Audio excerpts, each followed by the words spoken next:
Welcome back and thanks for staying with us.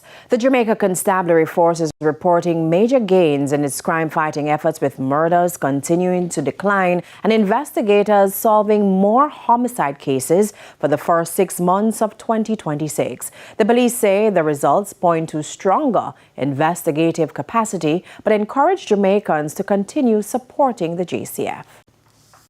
While Jamaica continues to grapple with violent crimes, the latest figures from the Jamaica Constabulary Force suggest investigators are making significant headway in solving murders.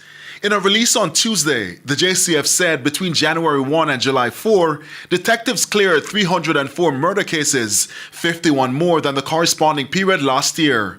With 275 murders recorded over the same period, the release said the number of cases solved outpaced the number of killings committed this year, pushing the murder clearance rate to 111%.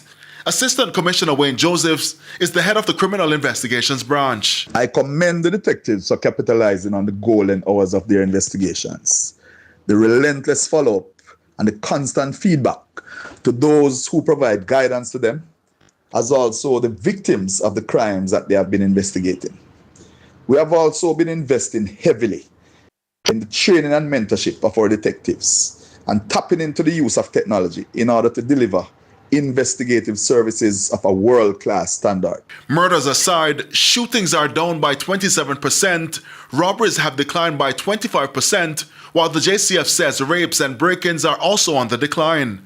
The police have pointed to increased enforcement activities, with more than 3,000 charges laid for major offences this year. This success is also credited to the collaborative efforts of the intelligence and operations branches, who provide valuable support in order for us to have been achieving the unprecedented successes that we have been seeing in recent times. Meanwhile, the JCF is encouraging members of the public to continue sharing information with investigators, noting that community support remains critical to solving crimes.